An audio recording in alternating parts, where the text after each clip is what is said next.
vamos a ir a un pasaje donde relata el nacimiento de Jesucristo o lo concerniente al nacimiento de Jesucristo. No fue el momento exacto y lo vamos a estar explicando, pero sí fue algo relacionado a su nacimiento, y es en Mateo capítulo 2, versículo 1 al 12.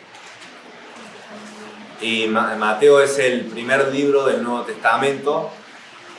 Está el Antiguo Testamento, está el Nuevo Testamento, y Mateo es el libro del Nuevo Testamento. Mateo capítulo 2, versículo 1 al 12, vamos a estar leyendo.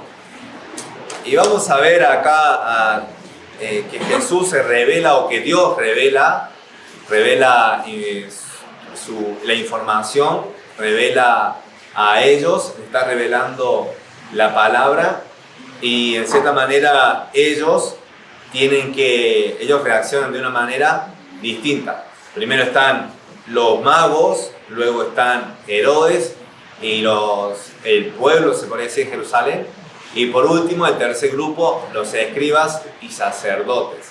Entonces hay tres grupos de personas, tres reacciones, y eso también es lo que pasa hoy en día.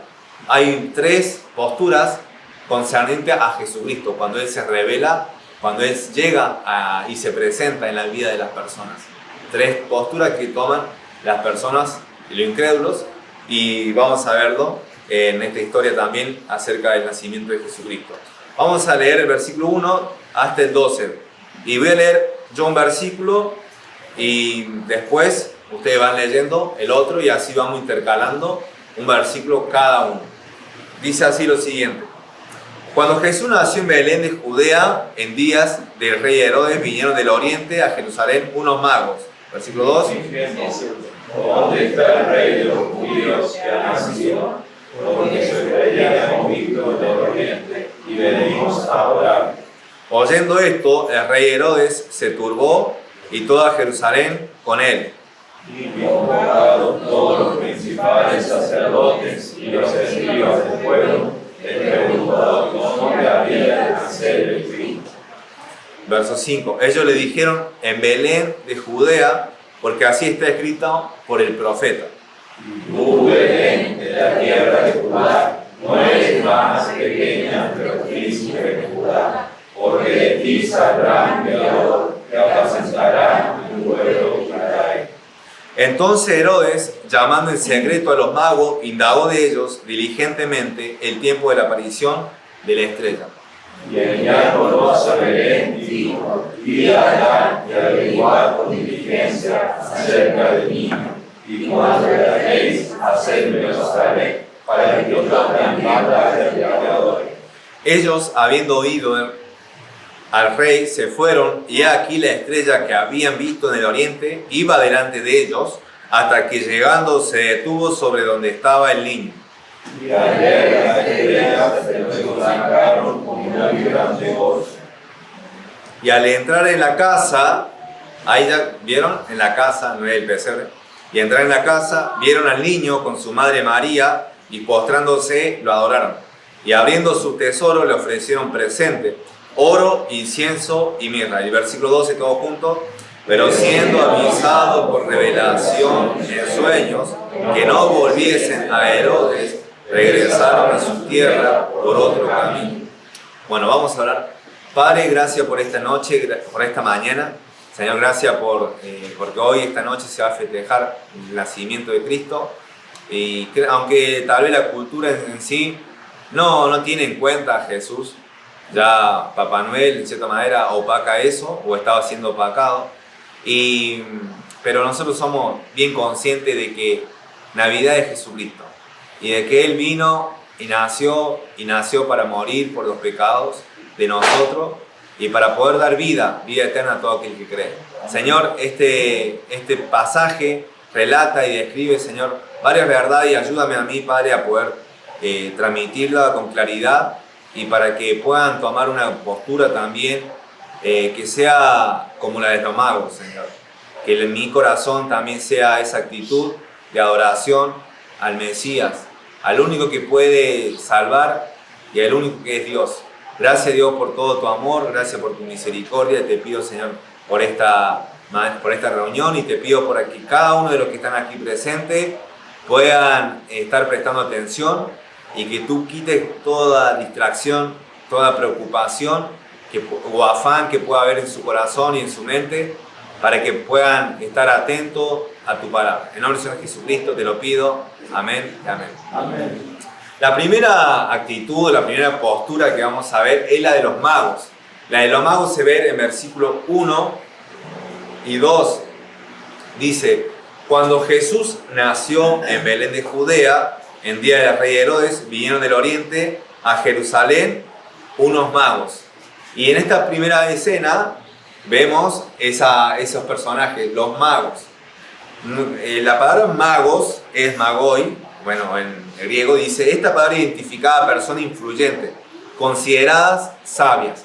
Eran personas grandes, en otras palabras, eran personas grandes, de influencia, que intervenían junto a las autoridades como consejero, maestro, sacerdote, médicos, vidente, intérprete de sueños y hasta hechiceros. Bueno, había magos, estos no eran así, pero sí habían magos que seguían a los dioses paganos y en cierta manera estudiaban hechicería. Y hoy sabemos que es real, porque existe el ocultismo y existen personas que hacen artes de magia con poderes oscuros. Estos no eran reyes, no lo dice así, dicen que eran magos, no eran reyes magos. Tampoco dice que eran tres, eso lo vemos que se fue agregando a través del tiempo, a través de la tradición. En el año 600, en un texto de Tertuliano, ahí recién aparece que eran tres, y los nombres eran, si me ayudan, tal vez Melchor, Baltasar, sí, y ahí están los magos, ¿no? A mí siempre me cargan con Melchor, pero bueno, la cuestión es que no aparece eso, eso es algo cultural, algo tradicional, pero bíblicamente no está. No dice que eran reyes y no dicen que eran tres. Así que solamente dice que eran magos, pero sí sabemos con certeza que eran personas de influencia, personas sabias, personas grandes, pero ellos eran ¿de dónde? Del oriente. Ellos venían del oriente. Hicieron un viaje de cientos de kilómetros porque venían del oriente y se dirigían hacia Belén. O sea, la estrella que habían visto desde el oriente, que se había aparecido, ellos viajaron. Posiblemente venían de Babilonia y de Medio y Persa. Eso quiere decir que eran un alrededor de viaje de 1600 kilómetros. Un viaje de 1600 kilómetros en ese tiempo, cuando no había aviones, no había autos, entonces solamente se movían en camellos o en caballos o en mulas y atravesando sobre todo el desierto pérsico. Así que bueno, tenían que hacer ese viaje. Ahora, eso muestra un interés. Solamente voy a hacer un paréntesis. Muestra un interés grande porque dejaron su casa para ver al Mesías, ver al rey que nació. Entonces, la pregunta es, ¿cuánto está dispuesto vos de viajar o dispuesto a dejar cosas por el Señor? ¿Cuánto, no? Porque muchas veces somos, y se ve en la actualidad, personas que viajan para ver un recital, personas que viajan para ver un partido de fútbol, personas que viajan y gastan plata y dólares y lo que sea para ir a ver un evento como un mundial. Pero ellos viajaron no por eso, viajaron para ir a ver al Señor, a Jesús, al Rey de los judíos que había nacido. Y entonces iban con ese interés. También reconocían el reinado del Mesías. En versículo 2 dice, diciendo, ¿dónde está el Rey de los judíos que ha nacido? Porque su estrella la hemos visto en el oriente y venimos a adorarle. Ellos buscaban ¿a quién? Al Rey de los judíos. En ese tiempo, Israel estaba gobernado ¿por quién? O estaba subyugado ¿por qué imperio? Por Roma. Y en ese tiempo había un emperador que era Augusto César. Entonces, Augusto César era la autoridad máxima. Pero los reyes magos no fueron a ir a ver a Augusto César o al emperador. No fueron tampoco a ver a Herodes, que era el rey de ese territorio. No fueron a ver a él, fueron a ver al rey de los judíos. Y eso habrá sido un golpe muy grande para el ego de Herodes, porque Herodes quería ser adorado y quería ser el único rey de ese territorio. Y vinieron estas personas de Oriente que viajaron por mucho tiempo, de miles de kilómetros, y dicen: queremos ver al rey de los judíos, queremos ver que ha nacido. ¿Dónde está? ¿Dónde está? Entonces vemos que ellos tenían interés, hicieron un viaje de cientos de kilómetros y reconocían que el Mesías era rey de los judíos. También es una muestra del reinado universal del Mesías. Son gentiles, no son judíos. Recuerden bien eso. Son gentiles, no son judíos. Gentiles quiere decir personas que son fuera de la nación de Israel. Así que ellos, es una muestra de que ellos son parte del reinado universal de Jesús. Porque el Mesías en el milenio va a reinar por todo el universo. Y no va a haber excepción. Va a estar Israel y todas las naciones le van a adorar al Mesías, porque va a reinar delante de todas las naciones, en el trono de David. Así que es una muestra del reinado universal del Mesías. Viajaron de muy lejos para ver al rey que ha nacido.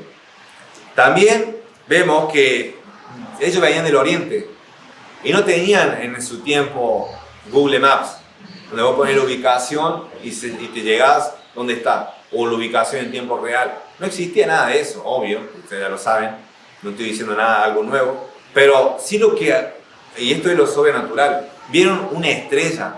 Dice, versículo 2, diciendo: ¿dónde está el rey de los judíos que ha nacido? Porque su estrella hemos visto en el oriente. No dice, hemos visto una estrella, dice, su estrella, la estrella del rey de los judíos. Y eso es algo misterioso, algo que la Biblia tampoco lo da a entender, no lo explica, solamente dice su estrella, no sabemos cómo habrá sido su estrella.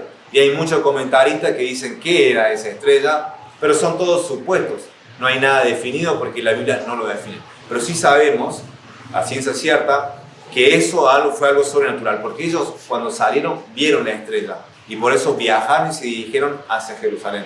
Pero ¿por qué se detienen y se preguntan ahí en Jerusalén? ¿Por qué se detienen? Porque ya no la habían visto más, habían desaparecido esa estrella. Pero en versículo 9, voy a leerlo, dice: ellos, habiendo oído al rey, se fueron, y he aquí la estrella que habían visto en el oriente iba delante de ellos, hasta que llegando se detuvo sobre donde estaba el niño.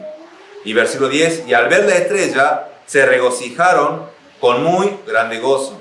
Entonces, esa estrella vuelve a aparecer, vuelve a estar a la vista de los magos y los vuelve a guiar hasta la ubicación exacta donde estaba el Mesías. Si estaba en una casa, no estaba en un pesebre. Por eso digo que había pasado un tiempo, alrededor 1 o 2 años, de que Jesús nació. Entonces, esta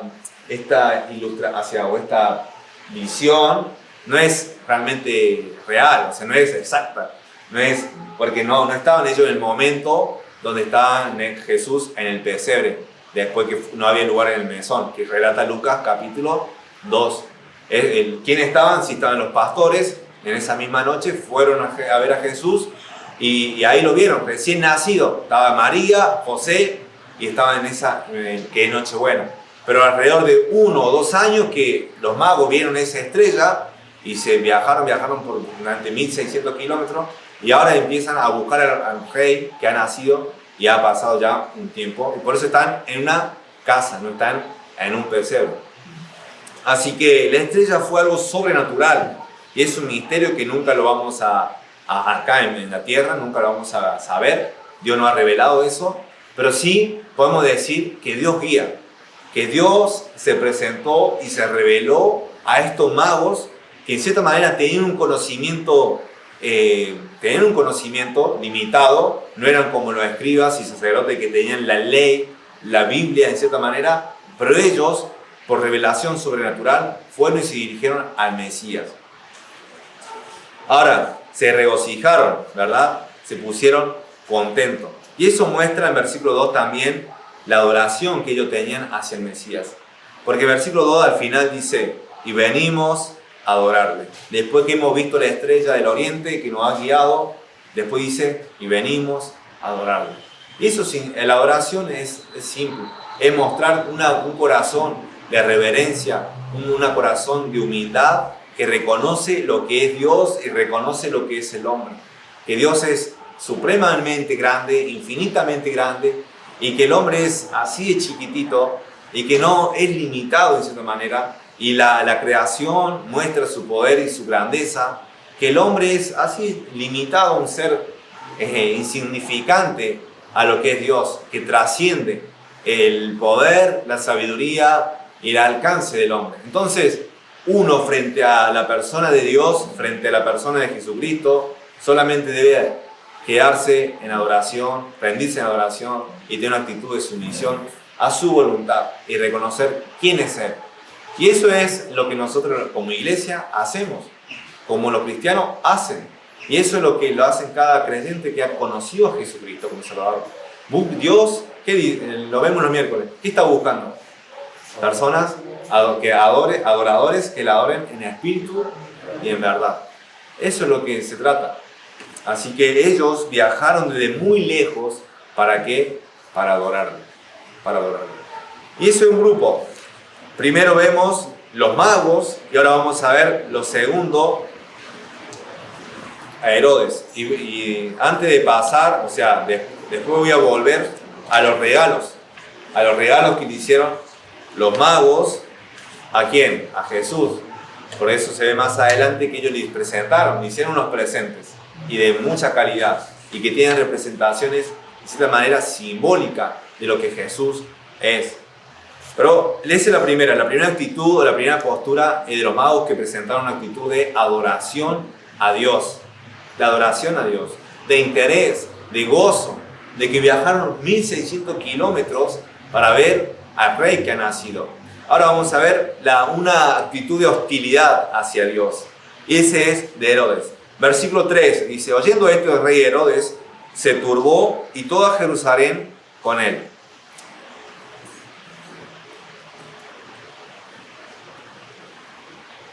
Herodes era un rey, en cierta manera, que respondía al emperador, que era Augusto César en ese entonces. Herodes, él gobernaba en esa tierra de Palestina. Era rey que fundó la dinastía, en cierta manera, de Herodes. Y después de él viene el linaje de reyes, que son sus hijos, su descendencia. Pero él obtuvo su rango por medio de maquinaciones políticas. Él obtuvo él, como quien dirá, él se quitó de encima a personas y por medio de estrategias humanas y políticas, él llegó a ese rango y a esa posición haciendo uso de la violencia, como quien diría, de la muerte de sus rivales. Por ejemplo, él mató a los hermanos de su esposa judía, de su primera esposa, que era una judía, porque ella tenía sangre real. Entonces, él veía como amenaza a los hermanos de su esposa. También ella tuvo unos hijos con su esposa, y después de haber matado a su propia esposa judía, porque era una persona que era de descendencia real, también mató a sus propios hijos, a sus dos hijos que tuvo con su esposa. Entonces, matar a tu propio hijo, eso ya es demasiado. O sea, yo no sé por qué cabeza pasaría eso, pero mató a sus propios hijos. ¿Por qué? Porque lo veían como amenaza de que ellos podían ser el rey, en cierta manera por legitimidad, porque ellos tenían sangre real, porque su madre tenía ese linaje. Pero él no tenía esa sangre. Y por eso se decía en ese tiempo que era mejor ser el cerdo de Herodes que el hijo de Herodes. Era mejor ser el cerdo de Herodes que el hijo. ¿Por qué? Porque él estaba matando más a la familia que en cierta manera que un propio animal. Estimaba más la vida de un animal que la vida de sus propios hijos.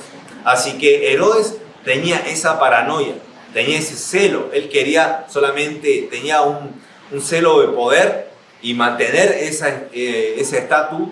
Y cuando vienen los magos y dicen: ¿dónde ha nacido el rey? Entonces, por esa razón, él se turbó, tuvo miedo, sintió que su piso se fue moviendo. Y no solamente él, sino también toda Jerusalén. ¿Por qué? Porque fue testigo y lo sufrió en carne propia del baño de sangre que derramó Herodes para poder obtener ese rango. Y entonces decían para ellos mismos, se va a venir otra vez un baño de sangre derramado por Herodes para poder matar y mantener de cierta manera su reinado en aquella región. Tuvo miedo de perder su reinado. Tuvo miedo porque hay un supuesto rey que ha nacido y él se siente amenazado. Su paranoia no lo deja tranquilo. Ahora, qué necio que es Herodes. Qué necio que es Herodes, porque él tenía una visión muy corta. Él no quería perder su reino pequeño, su reino que era real, pero era terrenal, pero era limitado, era chiquito en cierta manera. Porque Dios, Jesús, es Rey de Reyes. Jesús es Rey de Reyes. En Isaías capítulo 6 dice lo siguiente. No hemos leído versículos en cierta manera con referencia, pero bueno, son unos cuantos, no son muchos, pero vamos a leer algunos textos de referencia. Isaías capítulo 6, versículo 1, dice lo siguiente. En el año que murió el rey Usías, vi yo al Señor sentado sobre un trono alto y sublime, y sus faldas llenaban el templo. Pero ¿qué dice ahí? Vi yo al Señor sentado sobre un trono alto y sublime. Y saben, ese rey en Jerusalén murió. Ese rey en Jerusalén murió y ya está, caducó. Pero Jesús, que es eterno, que no es limitado, entonces vemos que Él sigue gobernando sobre un trono alto y sublime. Su reino es eterno, no es limitado. Así que hay otro pasaje en Apocalipsis capítulo 1, versículo 6. Mateo siempre manténgalo allí con un dedo o un señalador. Manténgalo, porque ahí volveremos, es el pasaje central. Pero Apocalipsis capítulo 1, versículo 6, dice lo siguiente.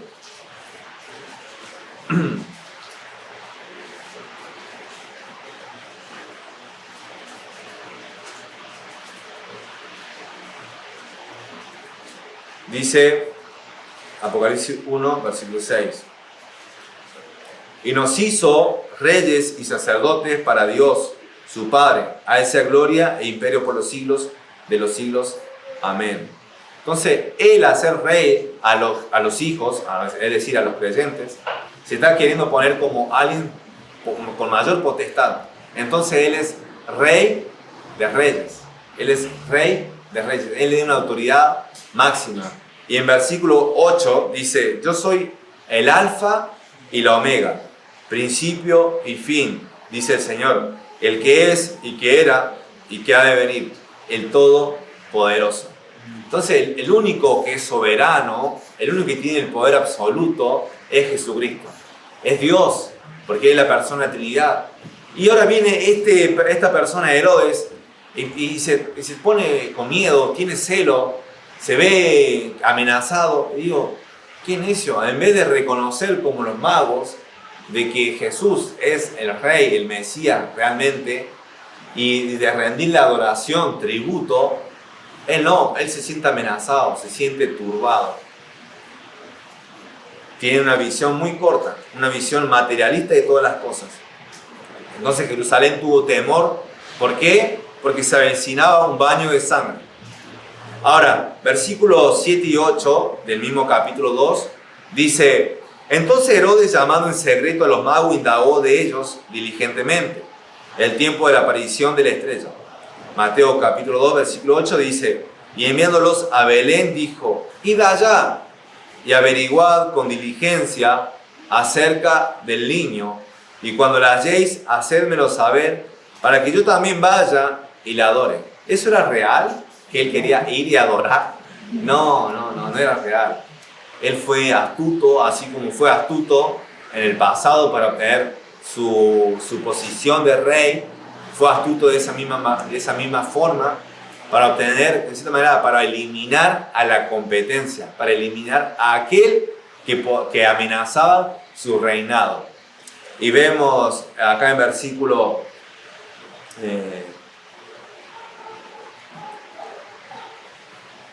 16 del mismo capítulo 16, perdón por la demora, versículo 16, dice: Herodes, entonces, cuando se vio burlado por los magos, se enojó mucho y mandó a matar a todos los niños menores de 2 años que había en Belén y en todos sus alrededores, conforme al tiempo que había inquirido de los magos.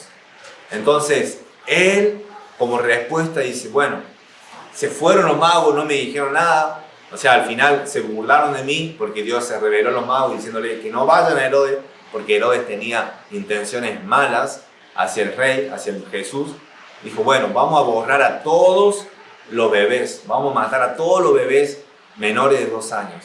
Entonces hubo nuevamente lloro, en cierta manera, en ese pueblo, en Judá. Por eso tuvo temor Jerusalén. Tuvo temor por eso, porque iba a venir una muerte.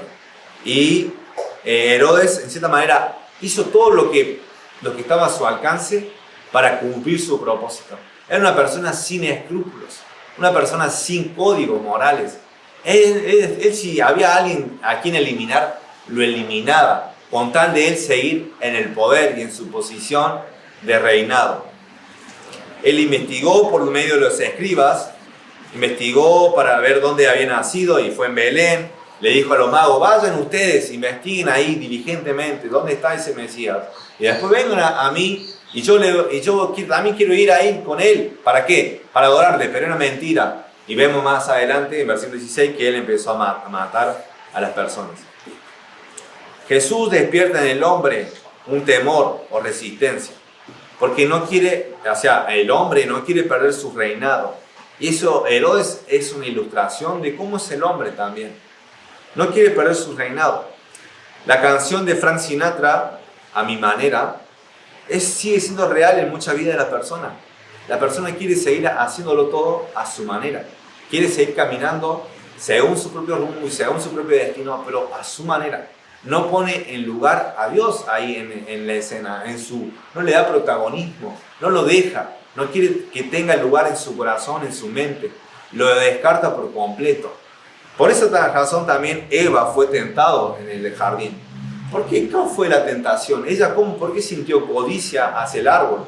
Dice que vio que era su fruto codiciable a sus ojos. ¿Por qué? Porque Satanás le puso la mentira de que si comía de ese árbol iba a ser como ¿quién? Como Dios. Ella quería ser como Dios, quería ser como Dios. Y por esa razón Eva cae en tentación. Y el hombre quiere ser así, no quiere entregarle su vida a Jesús, no quiere entregarle a su vida y reconocer que Él es Rey, que Él es Rey de Reyes. Y por eso cuando Jesús es, de cierta manera, presentado a los hombres, la persona lo rechaza, lo descarta. O puede tomarlo con hostilidad, como lo tomó Herodes. Reaccionar de manera violenta y agresiva. Porque lo ven a Jesús como alguien que no es digno de otorgarle la devoción y la voluntad. Así que yo te animo, te exhorto a que puedas entregarle tu vida a Jesús. Porque Él es Rey, Él es digno. Y quieras o no, ahora en el presente tal vez nadie se arrodillará delante de Él. Pero un día todos se van a arrodillar. Tribus y lenguas van a tener que rendir tributo y van a tener que dar cuenta de su vida ante el Rey de Reyes. Y entonces, o lo haces ahora o lo haces después. Pero después será demasiado tarde, porque ya vendrá el juicio. Así que Herodes es una representación de la canción de Frank Sinatra. Es una representación de alguien que está queriendo siempre dominar. Alguien que tiene celo, que tiene paranoia y que se siente amenazado frente a Jesús. Ahora, ese es un grupo.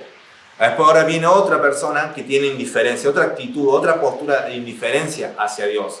Y esos son los escribas. Son los escribas y sacerdotes. Versículo 4 del mismo capítulo que estamos viendo, el capítulo 2.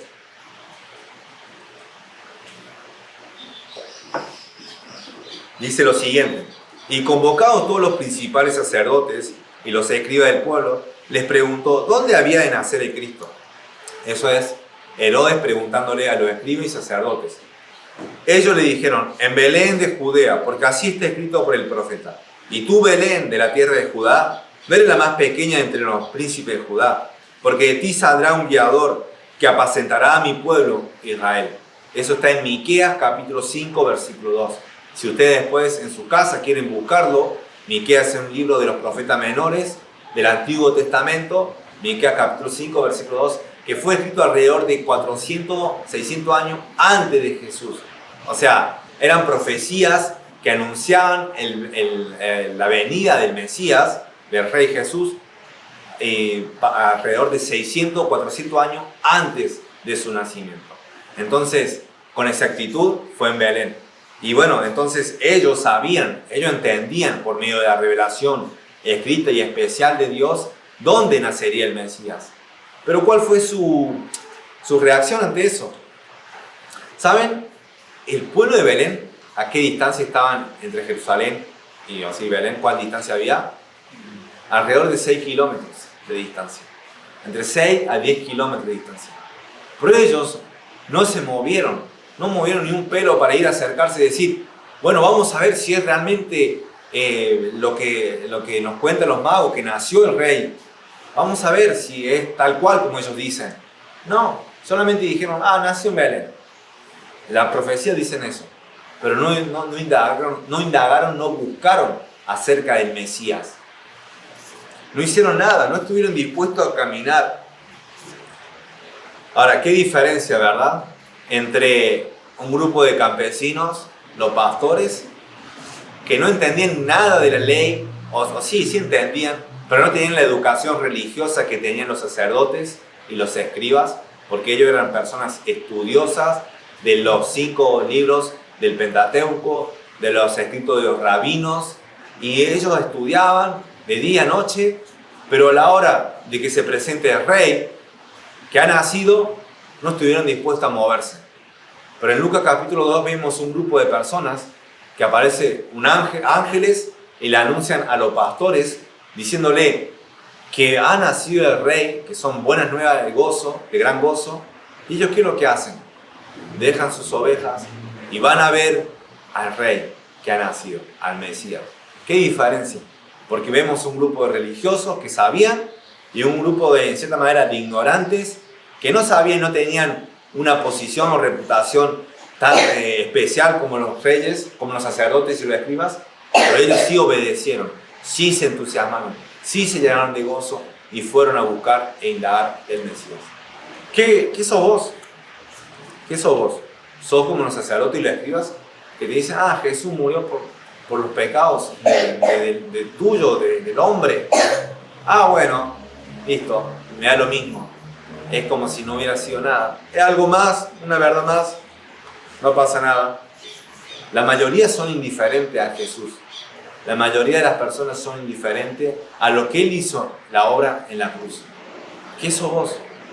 ¿Sos indiferente también a lo que Jesús hizo?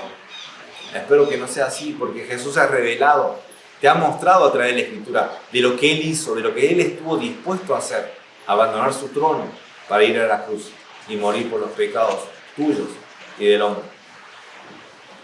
Ahora también en esta parte, en Mateo 2:6, también es una muestra de que Dios promete y lo cumple, ¿ok? Él cumple lo que promete. O sea, sus profecías fueron cumplidas. Aún a pesar de haber pasado 700, 600, 400 años desde que se hizo esa profecía, se cumple. Y se cumplió en el momento exacto, en el momento correcto. Y vemos entonces la palabra de Dios cumplida. Y vos podés confiar en que un día Jesús también va a volver.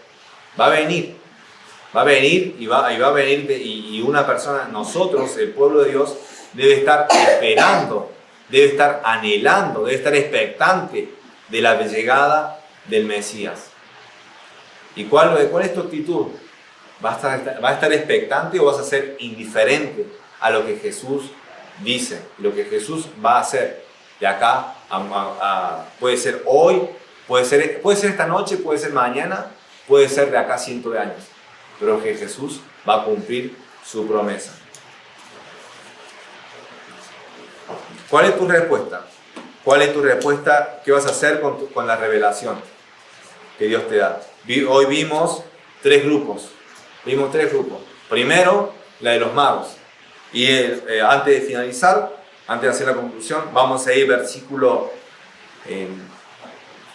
11, ahí dice: y al entrar en la casa, vieron al niño con su madre María, y postrándose lo adoraron. Y abriendo su tesoro le ofrecieron presentes: oro, incienso y mirra. Eso eran, y por eso yo creo que de ahí sacan que eran 3 magos: oro, incienso y mirra. Pero muy probablemente fueron más personas, porque era un viaje largo y personas de influencia seguramente tenían esclavos o siervos que le estaban asistiendo y ayudando a atravesar toda esa distancia. La cuestión no es el punto principal. El punto principal es lo que dice la Biblia. Y la Biblia dice que ellos le adoraron y le mostraron su adoración por medio de regalos, por medio de presente a Jesucristo, que era oro, incienso y mirra. Bueno, oro en cierta manera representa a los reyes. Es lo que se le otorga a las personas reales, con descendencia y a personas que están en ese linaje real. Entonces ellos le presentan oro, reconociendo que él es rey, que él es digno de ese elemento, del oro, que es un metal muy precioso. También incienso. ¿Qué es lo que es el incienso? El incienso era algo que se ofrecía los sacerdotes como ofrenda ante Dios. Entonces el incienso representa lo que Jesús iba a ser, sacerdote, porque él es el sumo sacerdote. En Hebreos capítulo 4, voy a leerlo. Si quieren ir allí, amén. Si no, presten atención a lo que dice la palabra. Hebreos capítulo 4, versículo 14 dice: por tanto, teniendo un gran sumo sacerdote que traspasó los cielos, Jesús el Hijo de Dios, retengamos nuestra profesión, porque no tenemos un sumo sacerdote que no pueda compadecerse de nuestras debilidades, sino uno que fue tentado en todo según nuestra semejanza, pero sin pecado. Entonces ahí vemos, y no solamente en ese pasaje, sino en otros pasajes, que Jesús es sacerdote, que Jesús es el sumo sacerdote. Así que el incienso representaba eso, que Jesús iba a ofrecer una ofrenda delante de Dios acepta. Y la otra es mirra. Mirra. ¿Para qué se utilizaba la mirra en ese tiempo? Se utilizaba para embalsamar a los muertos. Era como un aromatizante y se utilizaba para embalsamar a los muertos de aquella época. Entonces uno se pone a pensar, los magos ya iban haciendo premonición de lo que Jesús vino a hacer. Que Jesús nació, de cierta manera, para morir. Él vino para dar su vida en rescate de muchos. Eso es lo que dice Lucas capítulo 18, versículo 10. Y Juan capítulo 3, versículo 16. Que Él entregó su vida para que las personas puedan creer en Él y tener vida eterna. Es una ofrenda expiatoria. Es una ofrenda de sacrificio, de amor. Se usaba para embalsamar a los muertos. Era una premonición de lo que sería. Ahora, Jesús no está buscando el regalo de ustedes. Jesús no está buscando el regalo de ustedes. Si quieren hacer regalo, háganmelo a mí. Pero Jesús no está buscando regalos. No está buscando regalos materiales, en cierta manera. Ahí en ese tiempo Jesús estaba en persona, Jesús estaba en carne y hueso, estaba allí y era válido, en cierta manera, ofrecerle lo que están ofreciendo. Pero Jesús estaba buscando algo más grande, algo que trasciende. Él vino también por eso. ¿Para qué vino? Por tu vida, por el alma. En una ocasión Jesús dijo: ¿de qué le aprovecha el hombre si gane todo el mundo, pero perdiere su alma? ¿De qué le sirve? ¿De qué le sirve? Si al final su alma se va a perder por toda la eternidad. ¿O qué recompensa dará el hombre por su alma? Jesús sabía, Jesús era consciente. Entonces lo que Jesús quiere, lo que Jesús más anhela, de esa manera, es tu vida. Es que vos le entregues tu vida. Y eso es lo más preciado. Eso es lo más preciado. Tu tiempo, tus energías, tus talentos. Entregándolo al altar. Sabemos que, por ejemplo, Jesús en una ocasión dijo que una persona, él estaba ahí sentado en el templo y que venían las personas con poder y la ofrendaban, ¿no? Ofrendaban un montón.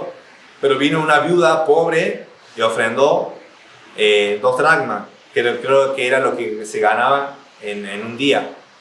Y ella dice, Jesús dice, que ella dio más. ¿Por qué dio más ella? Porque dio todo lo que tenía. De cierta manera es una demostración de que acá está mi dependencia, mi todo está delante de ti. Aunque lo otro, en cuanto a cantidad, en cuanto a plata, ellos daban más. Pero ellos, ¿qué de lo que daban? Daban lo que les sobraba. Entonces, Jesús siempre está valorando de otra manera. El hombre valora de una forma, pero Jesús hace una valoración totalmente distinta, porque su estándar va conforme a su carácter. Entonces, ¿qué es lo que le vas a dar a Jesús? ¿Qué es lo que le vas a dar? Si Él es dueño de la oro y la plata, ¿qué le puedes dar? Sí, ofrendamos de manera voluntaria y de manera para una forma de adorarle, pero de cierta manera no con eso vas a compensar tu vida. Sabemos que los que ofrendaban dieron primeramente su vida a Dios, y eso es lo más preciado, eso es lo más preciado delante de sus ojos. Y Él vino para poder morir y dar su vida en rescate de muchos. Y si vos podés, en cierta manera, ser de estas tres personas, puede ser un mago, como que ellos vinieron para adorarle, reconocieron, eran personas grandes, no eran personas como los pastores, eran personas con influencia. Y aún así fueron humildes en reconocer que había alguien mucho más grande. Y le fueron para adorarlo y le entregaron lo que tenían. Segundo, puede ser como Herodes, que reaccionó con hostilidad ante Dios, con agresión, con celo. No quería sentirse amenazado ante el Mesías, que iba a ser el rey de los judíos. Pero qué irónico, porque nadie puede ir ante Dios y bloquear los planes y los propósitos de Dios. Nadie, absolutamente nadie. Herodes, con todo el poder que tenía, no pudo bloquear los pensamientos. Satanás va a querer bloquear los propósitos de Dios. Siempre va a querer bloquear. Siempre va a poner trabas en todo. No saben cómo confiar en alguien que es más poderoso que Satanás, que es el Rey de Reyes. Es el Todopoderoso, el Omnipotente, el Altísimo. Y cualquier persona que mora bajo la sombra del Omnipotente estará seguro, está bajo sus alas. Y puede estar seguro de que los propósitos de Satanás no van a bloquear los propósitos de Dios. El mal es su siervo, es su esclavo, y no va a hacer nada de lo que él quiere sin su consentimiento, sin el consentimiento de Dios. Y por último, puede ser como los escribas, y creo que la mayoría son así. Incluso el pueblo de Dios, o sea, aquellos que dicen ser hijos de Dios, muchas veces reaccionan de esa manera. No quieren ni siquiera ser como los magos que estuvieron dispuestos a moverse para ir a ver al Mesías. Los escribas no se movieron ni siquiera 6 kilómetros. Los otros viajaron 1600 kilómetros, ellos no querían moverse ni 10 kilómetros. Qué paradoja. Y ellos eran supuestamente los que tenían la ley. Tenían la ley, pero no se movieron. Así que como pueblo de Dios, movete, busca a Dios, ten interés por Dios, no seas indiferente, no seas como un escriba y sacerdotes que aún teniendo la revelación, ellos ignoraron al Mesías, porque después vas a tener que dar cuenta delante de Dios por todo lo que vos tenés y todo lo que hiciste con aquello que tenías. Vamos a orar. Padre, gracias por esta mañana que nos has regalado.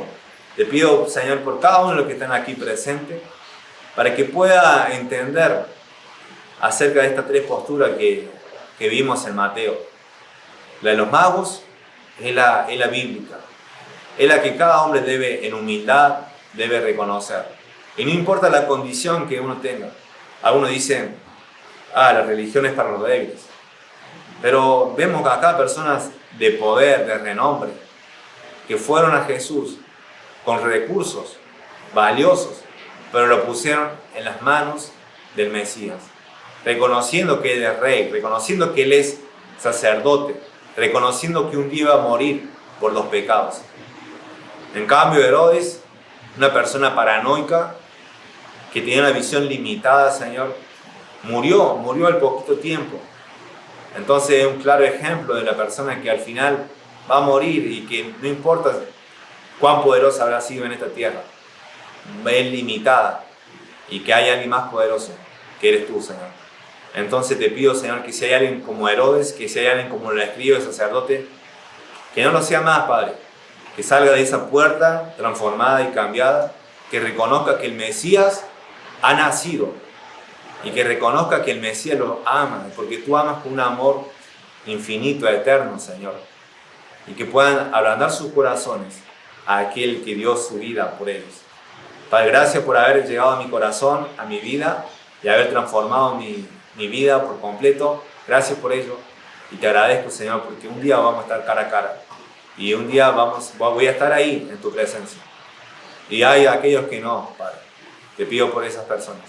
Te ruego, Señor, para que podamos pasar una linda Nochebuena, reconociendo y entendiendo que la Navidad es Jesucristo, que la Navidad es el Mesías, que ha nacido hace más de 2000 años, y que podamos anunciar las buenas nuevas a los perdidos, a las personas que no tienen a Jesucristo como Señor y Salvador.